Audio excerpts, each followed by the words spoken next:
Welcome, ladies and gentlemen, to Truth on the Tracks. I'm Brandon Turbeville, your host. And I'd just like to remind you that if you're joining us for the first time tonight, that you can catch Truth on the Tracks here every Monday night and Friday night at 9 p.m. Eastern Standard Time here on UCY.TV.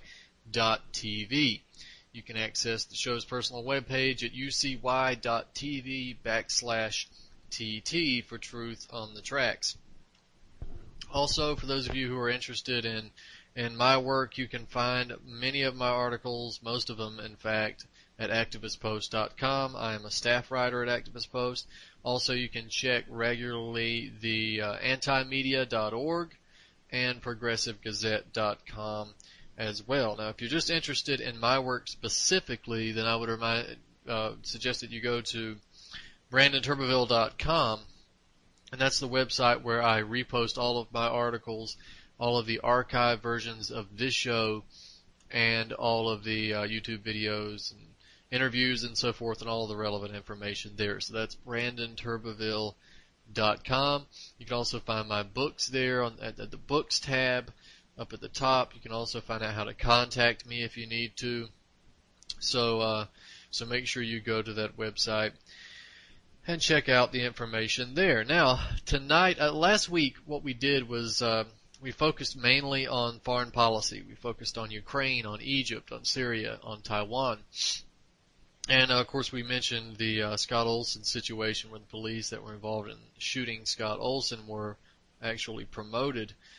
But tonight, instead of focusing on foreign policy, we will get into foreign policy, but instead of focusing on that, I want to talk a bit about domestic situations, and of course, what more important domestic situation, at least according to the alternative media, than the Cliven Bundy situation out in Nevada. Now, to point out, this radio show is pre-recorded, so it's usually recorded almost a week in advance. So that puts the information that you're getting on this show a week late, but still, 10 years ahead of time, the mainstream, according to the mainstream. So you're way ahead of the curve if you're listening to this show and a lot of the other shows here at UCY, but just bear in mind as you hear me discuss these topics that the show is pre-recorded far in advance. In fact, this show is being recorded almost a week to the day in advance because of my scheduling issues, and this has nothing to do with the network. It's just my schedules. But the Cliven Bundy standoff, of course, has been the main topic of discussion for the alternative media. Of course, it's bled into the mainstream for a number of reasons, but this has been the top story of the alternative media for some time now, and the conversations continue to go back and forth. In fact, as I record this show, there is a discussion of whether or not federal agents are heading back to the Bundy Ranch for a raid, or if that is itself disinformation. And at this point, I don't know one way or the other what the case is with that. But the alternative media latched on to the Bundy Ranch standoff as if it was the Lexington and Concord, that as if it was going to be the shot heard around the world, as if this was the issue where we had to stand up and fight. Now, those of you who may have read my article on this, which is entitled Turn of the Screw, the Cliven Bundy Standoff, which I encourage you to go check out, would know that my position was somewhat more tapered and leveled than what you've seen in much of the alternative media.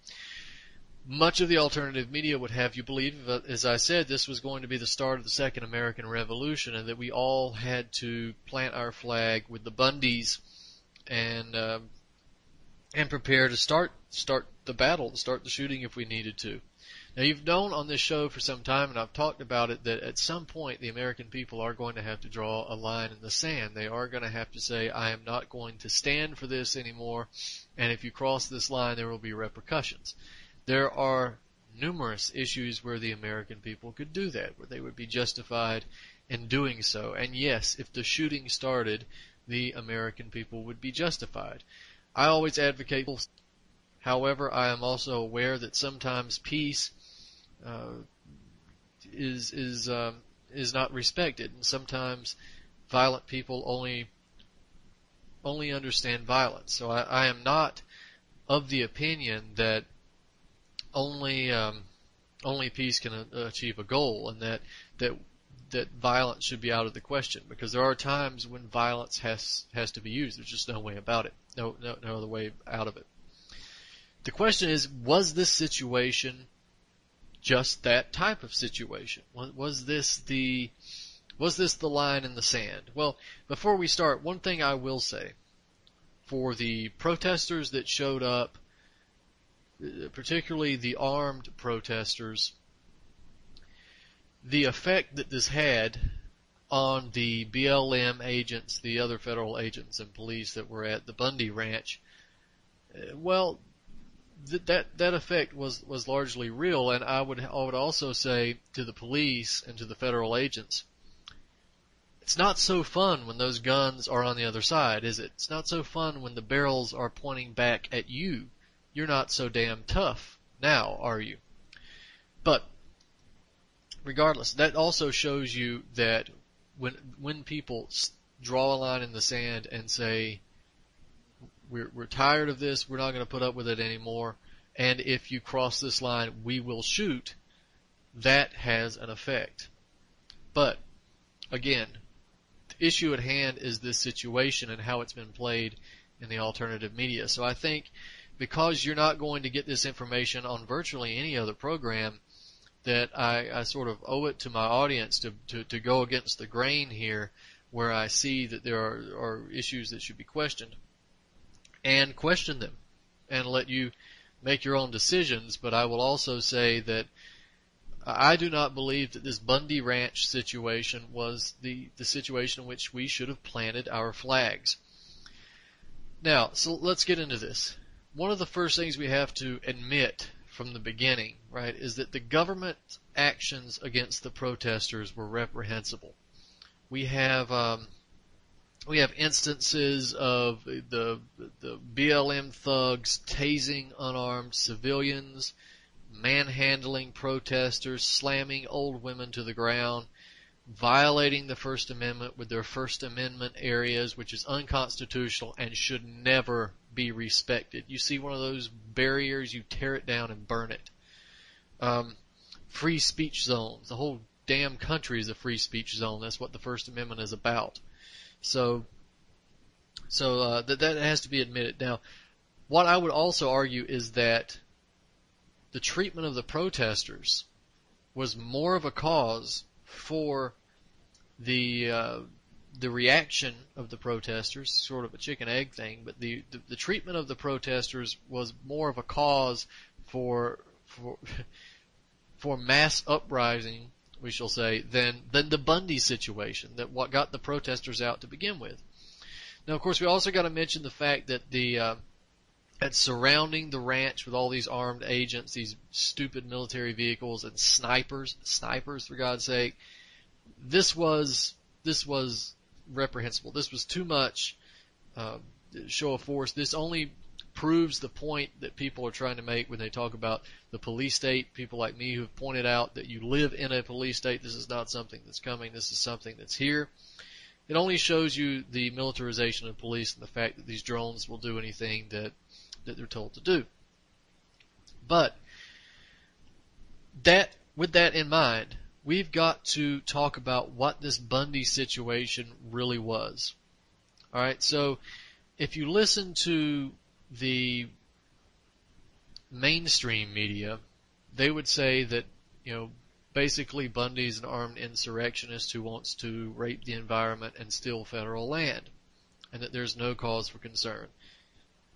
But if you listen to the alternative media, the general story goes something like this, that the federal government was attempting to confiscate Bundy's cows and steal his land and fine him an unreasonable amount of money simply because of the presence of an endangered species of tortoise, or I guess I should say because the alternate media calls it a turtle, an endangered species of turtle in the area where the cows grazed. Some outlets provided slightly different versions of the story than others. Facts differed, timelines differed, timelines were in different arrangements. In fact, it took a lot of digging to actually find out what was happening in terms of the background of this situation, because the alternative media continually showed different facts. How can something be a fact if it is contradicted? But it kept showing different information. Now, here's some things that we have to remember before everybody decides to plant their flag with Cliven Bundy.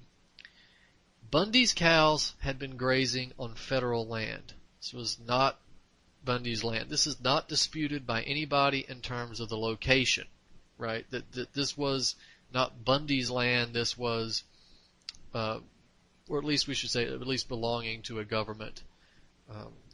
Bundy argues not the federal government, but it was not his. That's what we know.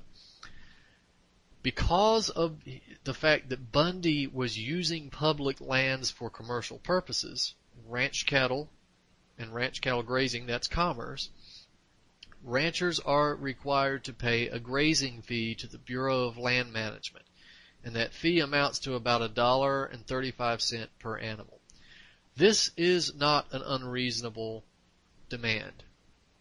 Now, when you hear about people going to the park, this is the response that I hear from many people who've commented on this, is that this is federal land, these are public lands, these lands belong to us. True. But there's a difference between public lands which are held in common, such as parks and so forth, which I have a right to go in, you have a right to go in, we have a right to have a picnic and so forth. But we don't have the right to go into the park and set up shop and use the park as rent-free land to sell our wares, CDs, T-shirts, or whatever. In fact, when you see laws such as banning feeding the homeless at the park under these stupid permit requirements, these are illegal simply because if the person is giving away food to the homeless, they're not making a profit, they're not using that for commerce, they're simply feeding people as if you would have done at a picnic. If they're selling the food, that's commerce, and you're using public lands, public services for private gain. And if you do that, you have to have a permit or a license. Remember, a permit is or a license is the granting of permission to do something that would otherwise have been illegal. So, if you're using it for commerce, you have to pay for a license or at least get permission to do so. This is the same situation with the Bundy Ranch. Bundy has to pay a grazing fee because he's using public lands for his own private gain. Now, here's some other facts. Bundy stopped paying the grazing fee in 1993. He contends that the land is not under the jurisdiction of the Bureau of Land Management or the federal government. He contends that the land is under the jurisdiction of the state of Nevada. He also contends that he owes nothing to the federal government since he claims that they have no jurisdiction. He says if he owes anything at all, he owes the money to Nevada or Clark County. Now, since Nevada was not coming forward to claim the money, since Clark County did not come forward to get the money, he says he doesn't owe anything. In fact, Bundy says that he went to Clark County and offered to pay the grazing fee to them because that's what he recognizes, that's the government agency that he recognizes as having authority, jurisdiction, but they didn't accept it, so he says he's in the clear. Now, come forward to collect the money because Nevada is not in control of the land. This is not Nevada land. This is federal government property. So why would Nevada come forward to collect the money that's not due to Nevada? Bundy is also claiming that because he worked the land, or his family has worked the land since the 1800s, he has preemptive rights. That's what he refers to as preemptive rights, including the right to forage. Now, if you look up preemptive rights are the result of a contract agreement, an agreement that essentially works as whatever the person brings into the situation.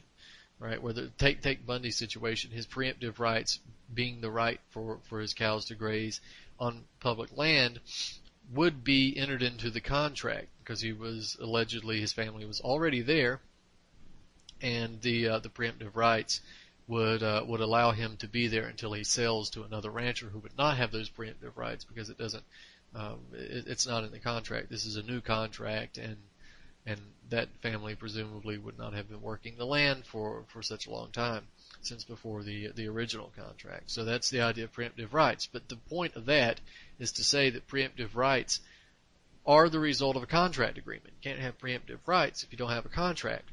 Bundy says he does not have a contract with the federal government. So if he doesn't have a federal contract with the federal, if he doesn't have a contract with the federal government, he doesn't have preemptive rights. Now, many of Bundy's supporters are also claiming that that constitutional rights are being violated in this case.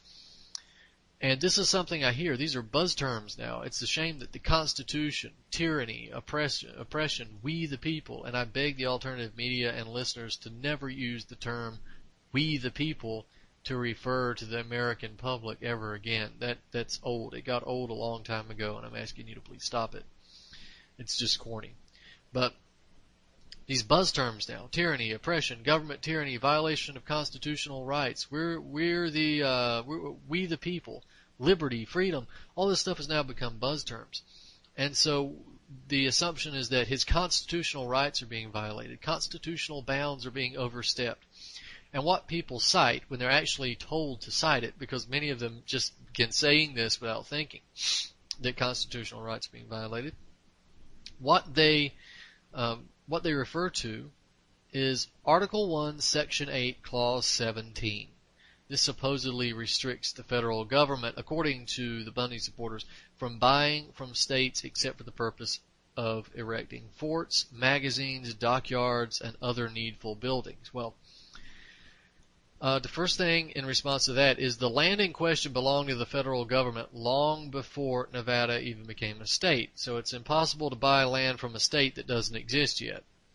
Second of all, the interpretation of that particular clause in the Constitution in the manner in which I just described is tenuous, to say the least, because it refers to not buying land necessarily. It's not an article that refers to whether or not the federal government should buy land from states. It's a section in the Constitution that explains how to govern or pass legislation regarding the governance of the areas and institution that the federal government owns. In fact, if you look at this section, you see a clear implication that the federal government can indeed buy land from these states.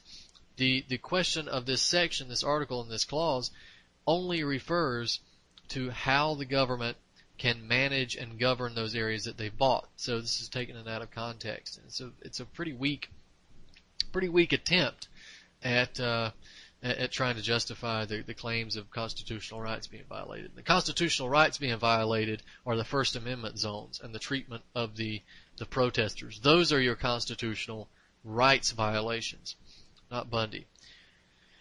Now, the turtles. Let's talk about the turtles. There are claims that Bundy's fees were a result of the designation of the desert tortoise as an endangered species, but this is untrue. This is not true. Bundy ceased his payments in 1993. The grazing area was designated as off limits because of the tortoise in 1998. That's a full 5 years after Bundy stopped paying.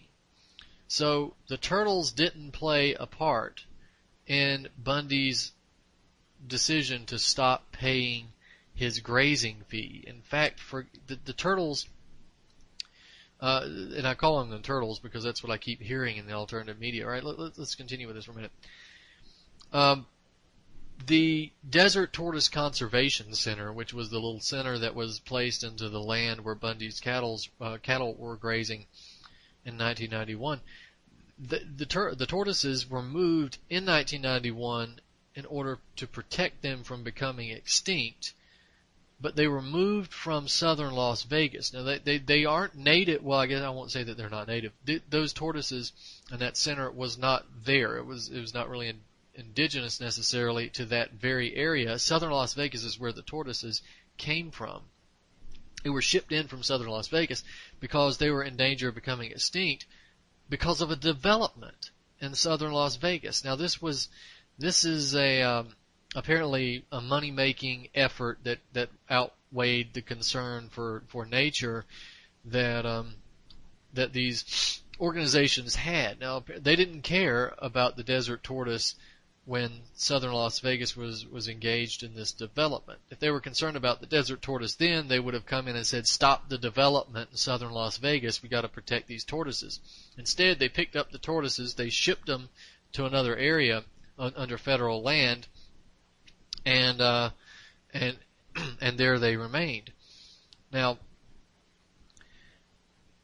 that being said, you also have to look at the fact that since Bundy stopped paying his fee in 1993, and he refused to accept a grazing permit after he stopped paying his fee, in the eyes of the BLM, there were no ranchers on the public land for at least 5 years. Bundy's the only rancher left in Clark County. So once he stopped paying his fee, he was considered as if he were not letting his cattle graze the land. That on paper, this guy is no longer using federal land for grazing purposes. So, for 5 years, there's not a rancher on public land. So, what's the problem? What's the problem? Why can't the BLM do what it wants to do with the tortoise? Because there's no rancher on the land. Now, it's also important to point out that with the tortoises, I've seen a lot of alternative media outlets that said, well, if the BLM was so concerned about the tortoises, why did they euthanize so many? They killed numbers of tortoises that were endangered. If they were endangered and they were concerned about them, why did they euthanize them? Well, let me point out to you, as I've done many times, that I am against the euthanasia or the euthanizing of any animal, sick, or invasive, or whatever. I just don't believe in it. I think it's wrong. It's morally wrong. So I don't support it. But let me give you the argument as to why the BLM euthanized the turtles. It's because the Desert Tortoise Conservation Center was out of money, and they were closing. And they were going to have to release the healthy tortoises back into the wild.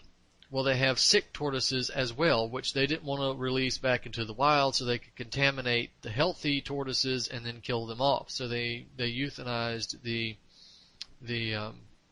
sick ones. So this is not exactly that they went outside and had target practice on tortoises and simply just euthanized a bunch of them for no apparent reason. They had a reason, and I don't agree with the method that they used to deal with it.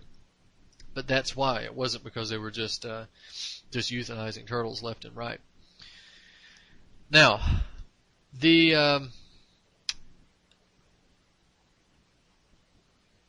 idea that Bundy was being pushed off of the land for corporate interests, this is not something that we should completely ignore. We do know that snake Harry Reid was involved in some business deals. We'll get into that in just a second. But this is a claim that only arose during the protest via the alternative media. Bundy's claims are only that the federal government does not have jurisdiction over the land. In fact, Bundy doesn't believe the federal government has much authority over anything. I'm going to read you a quote from Bundy in the New York Times of last year, because he's been at this a while. That's what he says. I've got to protect my property. If people come to monkey with what's mine, I'll call the county sheriff. If that don't work, I'll gather my friends and kids and we'll try to stop it. I abide by all state laws, but I abide by almost zero federal laws. End quote. Bundy has he's already working on the assumption he doesn't respect the federal government in a sense. He's I don't know what you would call him except a Confederate, maybe. well, maybe not in the historical terms, but in terms of governmental system, right? He would obviously say that Nevada is the law of the land, and the federal government, well, we can only assume that he means should not exist or virtually not exist, because he says he abides by almost zero federal laws. He also stated in an interview with Glenn Beck that he obeys state laws and he obeys county laws, but not the federal ones, because he doesn't recognize that jurisdiction. It's also important to point out, though, that the stated intent of the BLM and their federal agent associates was to close off the federal land for the Bundy Ranch and remove the trespassing cattle. It was not to launch an all-out assault on the ranch in Waco fashion. Now, of course, they did surround the ranch. They did respond with absolute militaristic lunacy, but they weren't coming out. Apparently, they weren't coming out to burn the place to the ground with women and children inside. So we got to talk about the government hypocrisy, the collusion between the government agents, of course, and the corporations. Now, as I mentioned a second ago, if the BLM or if the Desert Tortoise Conservation Center, the relevant environmental authorities, were concerned about the welfare of the tortoises, they would have stopped the development in southern Las Vegas and not picked up the tortoises and moved them to another area, and then complained about the trespass cattle of Bundy's. But that's neither here nor there, again, as I pointed out, because Bundy stopped paying his fee. The idea of Harry Reid, now we know that he had these pet projects with some Chinese businesses that involved solar farms and wind farms, and that evidence is pretty damning, right? It shows government collusion, and Harry Reid had a deal with his former senior advisor, who was the director of the BLM, and his son, Harry Reid's son, Rory Reid, who was the chief representative for that Chinese energy firm. They were planning to build a $5 billion solar plant on the public land in Nevada, the land in question. So there is a legitimate concern. Were they trying to push Bundy off? Were the cattle in the way? But Bundy undercut himself with his ridiculous assertions that the federal government doesn't have any jurisdiction, and his 20-year refusal to pay grazing fees. Now, there's also a lot of analysts who have pointed out that the public lands where Bundy was allowing his cattle to graze are not only prime choice land for Harry Reid and his son and his former senior advisor in the Chinese companies, but also that these public lands are heavy in mineral deposits and are set to become an oil and gas fracking project. So that would explain some things and some interest in the land now in 2014 as opposed to 1992 or 1994, 1995, and so forth. So I don't want to belabor this point too much, but I need to finish up my position on this because there are things that people need to know in regards to the Bundy Ranch, and I'm going to finish this topic up on the other side. So ladies and gentlemen, stay with us. We'll be right back.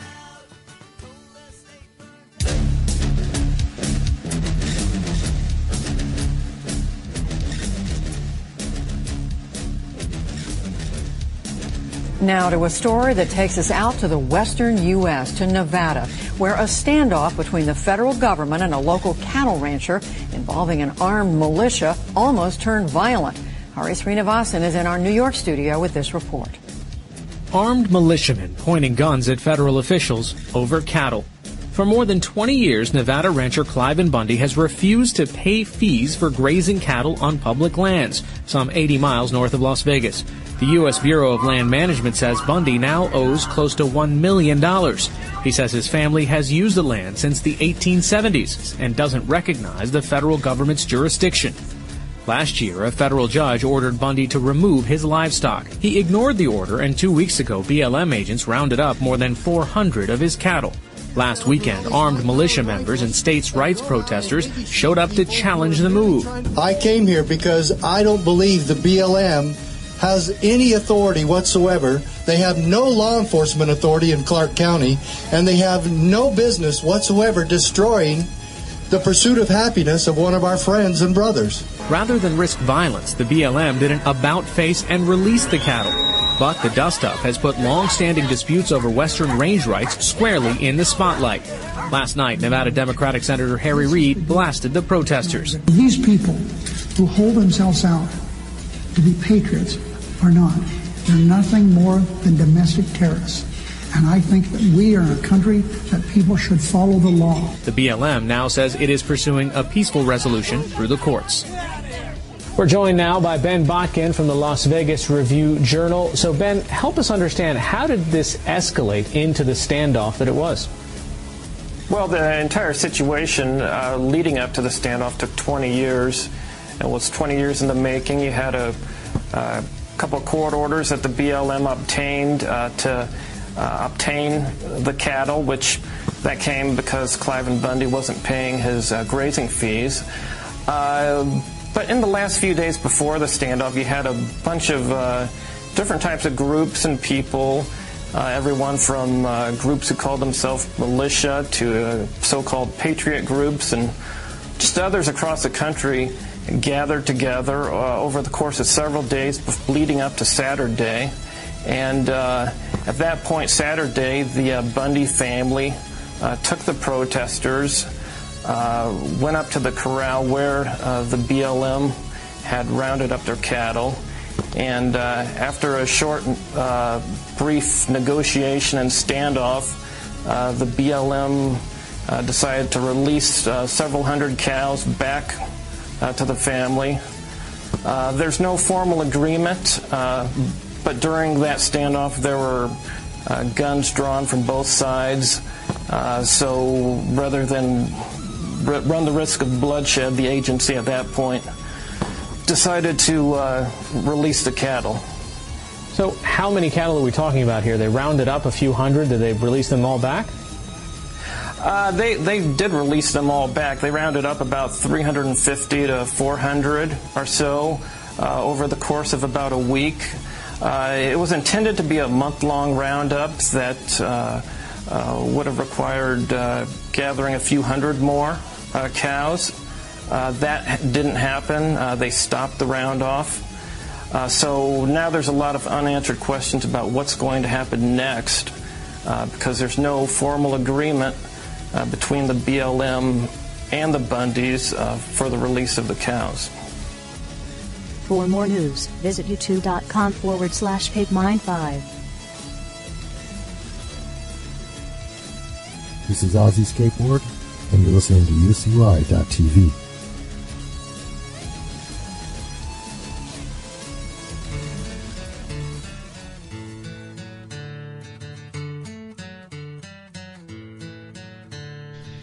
Welcome back, ladies and gentlemen, to Truth on the Tracks. I'm Brandon Turbeville, your host.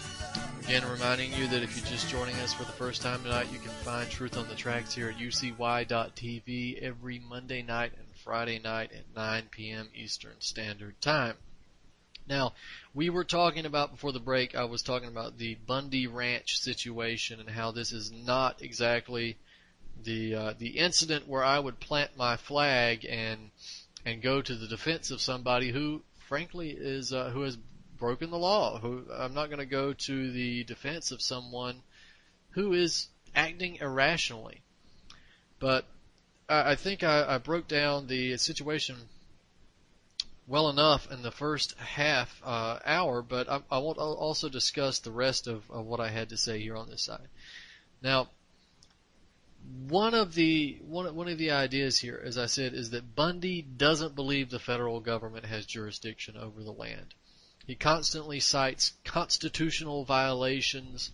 His rights are being violated, all this kind of stuff. This is Nevada land. This is Clark County land. Well, again, first of all, let me point out, if Bundy had such a problem with paying grazing fees, why did he go to Clark County and offer the grazing fees to Clark County? He's willing to pay grazing fees, he's just not willing to pay them to the federal government, apparently. Well, Cliven Bundy's a lawyer, apparently, right? Well, let's look at the Nevada Constitution. What does the Nevada Constitution have to say about the jurisdiction, federal government? It's Article 1, Section 2 of the Nevada Constitution. Let me read this to you. All political power is inherent in the people. Government is instituted for the protection, security, and benefit of the people, and they have the right to alter or reform the same whenever the public good may require it. Well, that sounds good, right? But the paramount allegiance of every citizen is due to the federal government, and the exercise of all its constitutional powers as the same have been or may be defined by the Supreme Court of the United States. And no power exists in the people of this or any other state of the federal union to dissolve their connection therewith, or perform any act tending to impair, subvert, or resist the supreme authority of the government of the United States. The Constitution of the United States confers full power on the federal government to maintain and perpetuate its existence. And whensoever any portion of the states or people thereof attempt to secede from the federal union or forcibly resist the execution of its laws, the federal government may, by warrant of the Constitution, employ armed force in compelling obedience to its authority. That is what the Nevada Constitution that Cliven Bundy constantly cites says about the power of the federal government. Sorry guys, you lost. The legal argument, that is. Now, I want to go on record and say this is not a good constitution. This idea that you can change, alter, or reform the government, but if you try to secede, if you resist the execution of its laws, then the government can bring in armed force and compel you to obey. That's too much. But if you're going to argue Nevada Constitution, well, try reading it sometime. Let's see, there's a couple more points that we should make here. Basically, one wonders whether or not this whole situation was set up to begin with. And here are a number of questions that I have in that regard. Why did this story become so popular so fast? At the time that it did, by the way, it distracted you from numerous instances of economic destruction, economic trials. We also had the situation heating up in Ukraine, in Syria. We had technology stocks tanking. We had some issues with crops in California. We've had a lot of things happen during this Bundy Ranch standoff that a lot of people simply didn't pay any attention to. But what if, and this is my speculation here, but what if this situation was nothing more than a big test to see who would respond, how they would respond, and how quickly they would mobilize, particularly the militias? Now, first of all, I want to also say that the people who were involved in this protest, I have no doubt that the overwhelming majority of them were completely genuine, completely of goodwill, and although I disagree with their cause, I guess I should say, the specific cause, the Bundy case, I would like to commend them for having the balls to go out and do this, to go out to Nevada and stand up to armed paramilitary thugs and tell them, no, you're not going to do this, and we're going to stand up against you, and we do have arms. The militias, about time you started doing something, guys. You had your chance at Waco, you had your chance at Ruby Ridge, and you didn't do a damn thing. And maybe some of you are starting to realize that that was a mistake, because you should have done something then. You should have stood up then. But there's been other things too that you should have stood up for.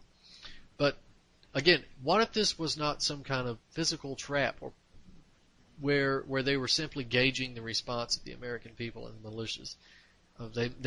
Some of them, maybe you gave up your tactical advantage of secrecy, and we're not going to believe that this is an era where you can be secretive, but you get the idea that you gave up some of your tactical positions. Possibly. I was concerned initially that this was something that could have been used as a false flag in terms of propaganda. What about firing into the crowd or firing into the police, get the shooting started? and claiming that we have an armed insurrection. You could declare martial law, or you could just use it as a propaganda piece, right? This is what is going to be used, by the way.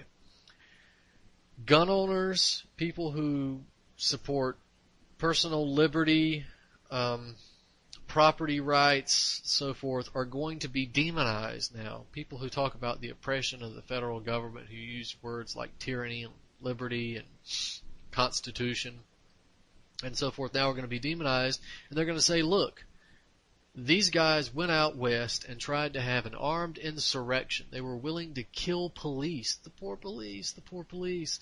They were willing to kill the police, the heroes of 9/11, over a cause that wasn't even just. They were going to kill police over a cause that involved the use of federal lands with the environment and the state that it's in. They were going to use federal lands for this guy's personal gain. See, they're also big corporations. What a nice propaganda push to have, right? We know it was going to be turned around regardless of the veracity and the legitimacy of the cause, but we know which way it's going to go when it comes up. When we start discussing gun rights again, we're going to hear about this alleged armed insurrection that happened in Nevada over a cause that is dubious at best. But as I've just discussed here for the last over half an hour, that it's more than dubious. It's the guy was at the wrong. So that is something that should be looked at. Now, again, I want to say something to the protesters and to the militias. You could stand up for Cliven Bundy when he was in the wrong, and I'll give you that many of you didn't think this out thoroughly enough. That you took what the alternative media said, much of it was just bad journalism or intentional misconstruction. But you went the view of Cliven Bundy. Does this mean that militias are active now? Does this mean that the American people are active now? Does this mean that when someone like Katerina Jaleva, who I've written about, who I've had on this show, has her child stolen from her, where even the Department of Child and Family Services says she's innocent, where even the police say she's innocent, where the psychologists say she's innocent and hasn't abused her child, but the corrupt court, the Mormon mafia out there in Utah, continues to take her child away from her? Does this mean that the militias are going to go out to Utah?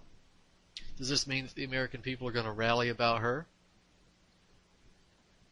And I understand that you can only do something about something you know about. But why did you know about Cliven Bundy? Katerina never got on Yahoo.com and Huffington Post and CNN. But Cliven did. Why? I did everything I could to push Katerina Jaleva's story through the media, the alternative media. We got a lot of attention. Nobody went out and protested for her. Militias didn't show up. What about Mark Baker in Michigan, where the DNR came in and told him that they were going to kill all of his pigs because they were an invasive species, that they just unilaterally determined that they were an invasive species, and these pigs weren't even out in the wild. They were on his farm. Where were the militias? This was Michigan, right? Where were they? Where were the protesters? Scott Olson. Where are his militias? How many people have been killed by police? Thousands in the last 10 years. Where were the militias and the protesters? Again, I get that you can only do something about something you know about. But we also have to question why we know about it. Why is it suddenly a national news story? The mainstream media does not take interest in issues that are to your benefit. You knew about it because you were meant to know about it. And you were meant to know about it because you were meant to do something about it, or not. So that's another reason why I just didn't buy into this whole Bundy situation. But I've spent too much time on this, especially since you're going to be hearing a week after. And I think the more information that comes out about it, you're going to find that I was right quite frankly, about it. But I want to stay on the domestic situation right now, because speaking of big government people or anti-big government people and gun rights activists, I also did an article entitled FBI Visiting Gun Shops to Investigate People Talking About Big Government up at Activist Post.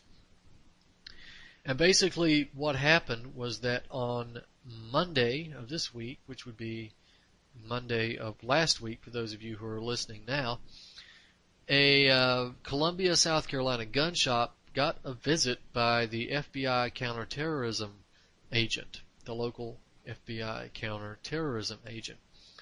And he came into the store, and according to my source, he walked in, he pulled up in a regular vehicle, he walked in plain clothes, he walks around the store acting like he's looking around, just looking at the merchandise, and then he walks up to the guys who own the store are working behind the counter, and he says, he announces himself as the FBI counterterrorism agent. He provides the proper identification, he provides the badge and the ID and so forth. And in fact, one of the source that I have told me, he said, never in a million years would I have thought this guy was a Fed. He was normal vehicle, regular clothes. He just would have thought this was some kind of down-home country boy, but it was actually FBI counterterrorism. So after he shows the identification, tells them who he is, he starts telling them what he's looking for. He wants them to, if you see something, say something, right? The slogan is, know your customers, be aware. And he wants them to let him know if they come across any suspicious purchases in accordance with the counterterrorism operation. Now, these suspicious purchases are completely normal transactions. These include paying with cash, purchasing long guns, behavior like that. And in fact, we have a list here. I've seen the flyer, and if you go to the article, you can see a picture of the actual flyer.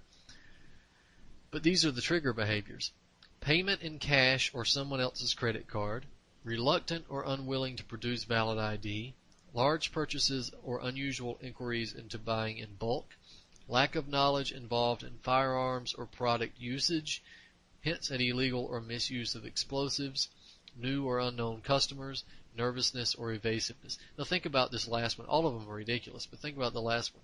New or unknown customers. So now a gun shop owner is supposed to run to the FBI counterterrorism unit and say, oh my God, come check this guy out. We have a new customer. Quick, somebody come. Stop this guy. How are you going to run a business if you target all your new customers? So the strangest, well, not really strange, but the more shocking and relevant thing that occurred during this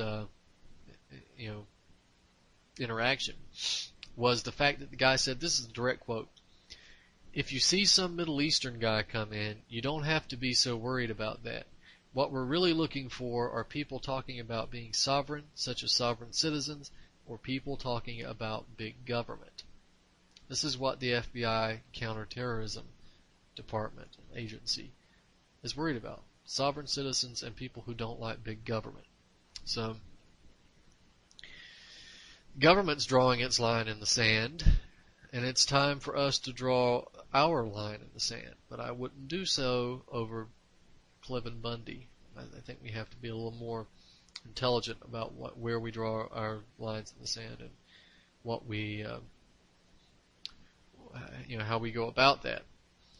Now, staying on to the domestic situation, I need to point out to any of you who are listening who may be Rand Paul supporters, and those of you who listen to this show regularly know that I hate, despise, and loathe that little neocon Rand Paul, that slimy piece of garbage. And some of you may be wondering why I think he's a neocon. I'm not going to go over that. You can research him yourself and find out that he supported sanctions for Iran. He's promoted Islamophobia, typical neocon in terms of war. He's a Israel worshiper, not strong in terms of pulling back money from Israel. He wants to continue to give Israel money until all of their enemies have been vanquished, and then he'll cut them off too. But Rand Paul is just he's just a piece of garbage, and you can research him on your own. But this article that I've written, Rand Paul backs off claim that Cheney's lust for Iraq war was motivated by Halliburton profits. Now, in an interview with ABC's This Week, Rand Paul not only backed off of the tepid criticism that he had of Cheney's corrupt, open conflict of interest that he made in a speech previous to this interview, but he also made clear that he was not questioning Dick Cheney's motives for leading the charge to invade Iraq. Well, actually, I'll just continue on here. In the speech that Paul made previously, this is Paul's direct quote here. He said, he's talking to some college students, and he's asked about Dick Cheney and the Iraq War, and this is what Rand Paul has to say. Dick Cheney then goes to work for Halliburton, makes hundreds of millions of dollars as CEO. Next thing you know, he's back in government. It's a good idea to go to Iraq. End quote. So, in an interview with ABC's This Week, the interviewer plays the clip of that speech to Rand Paul, and he asked him, do you really think that Cheney was motivated by his financial ties to Halliburton? And then we get Rand Paul's response. Here's Rand Paul. He says, I'm not questioning his motives. The interviewer says. The interviewer's name is Carl, so we'll refer to him that way. Carl says, sure looked like you were questioning his motives. Paul responds, well, here's what I'm questioning. I don't think Dick Cheney did it out of malevolence. I think he loves his country as much as I love the country. Carl, but you said we don't want our defense to be defined by people who make money off the weapons. Are you suggesting that's why we went to war in Iraq? Paul says, no. Carl says that our defense was being defined by people who make money off of weapons. Paul says no, and that's why I'm also saying that I'm not questioning Dick Cheney's motives. So,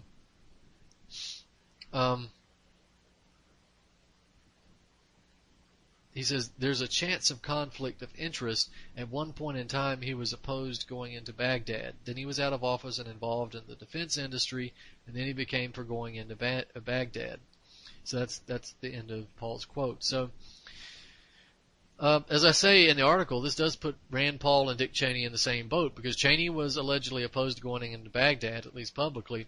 Then he shifted his opinion on that and became for going into Baghdad, while Rand Paul, on the other hand, was allegedly against Dick Cheney, and now he shifted that position and he's for it. So I guess they were both against it before they were for it. Now, what's funny is Rand Paul says Dick Cheney loves the country as much as I do. Oh, really, Rand? That's interesting.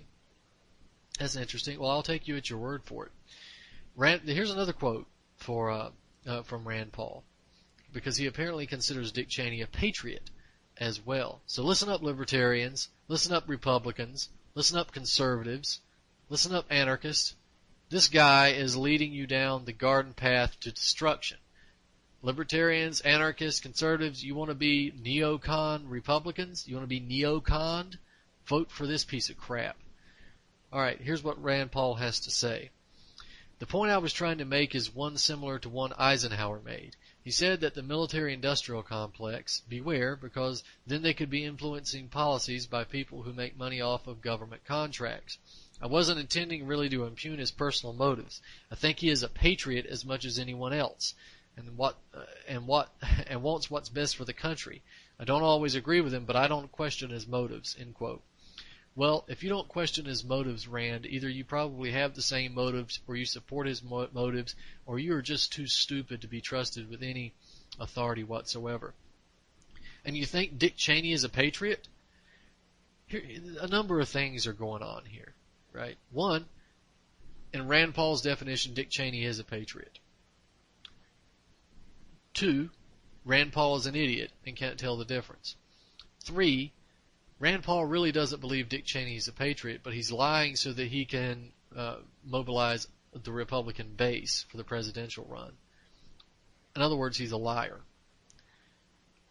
He's also cozying up to the Republican base, which shows you that he's willing to do anything to get elected. None of those things make Rand Paul look good, and some make him look worse than others, but I'm going to argue that he's the first one, that he and Dick Cheney actually agree on these things. So we have Dick Cheney. Let's see. He left us with 9/11, and yes, he's entirely implicated, heavily implicated in 9/11. The building of the false case for war in Iraq. He's also responsible for torture. He's responsible for illegal wiretapping and surveillance of both American citizens and foreigners. And he's been involved in various corrupt deals with Halliburton, of which Rand Paul alluded to begin with, but now he backed off on because he loves Dick Cheney. He's also supportive of the expansion of presidential power, the illegal expansion of presidential power. This was not executive orders in terms of directing 0% interest from the Fed or anything within the president's legitimate power. This was martial law declarations and so forth that Dick Cheney was a proponent of, even though Rand Paul is supposedly a proponent of small government. He's only a proponent of small government when it means killing your Social Security, your social safety net, your Medicare, your Medicaid, your unemployment benefits, and removing your collective bargaining rights. Only then is he supportive of small government. So please bear in mind what Rand Paul is bringing. Bear in mind the tidings that he brings. Now, in just the few minutes that we have left, I want to get into the Syria situation. We have Eric Haroun. I've written about Eric Haroun before. Eric Haroun was the former U.S. Army Ranger who spent time in Syria fighting alongside the death squads. Eric Haroun was finally arrested after his presence with the death squads was publicized, and his father famously stated that he knew his son was not a terrorist, that he was not a Muslim fundamentalist, and he was working with the CIA the whole time.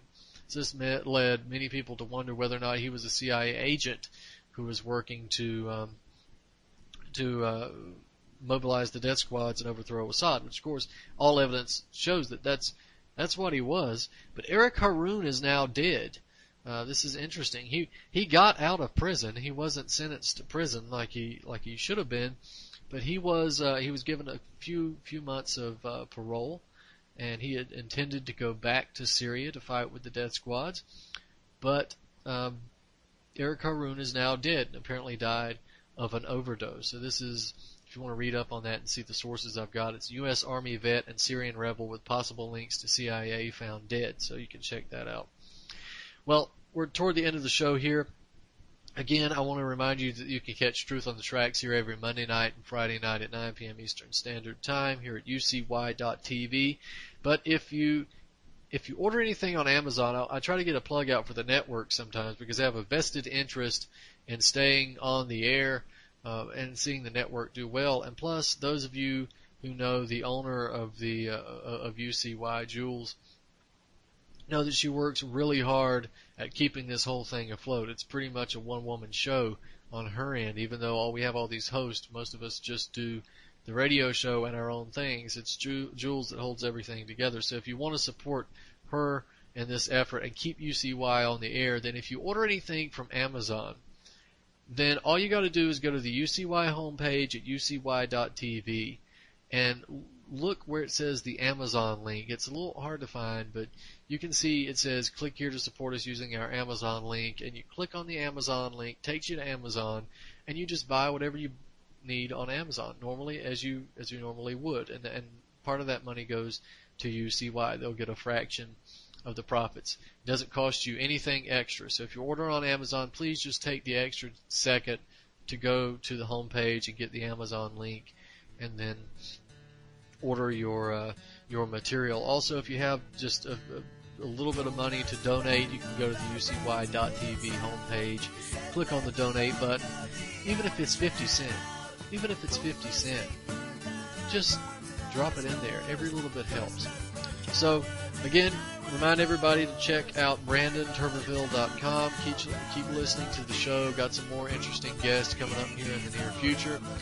Ladies and gentlemen, this has been Truth on the Tracks. I'm Brandon Turbeville. We'll see you next week.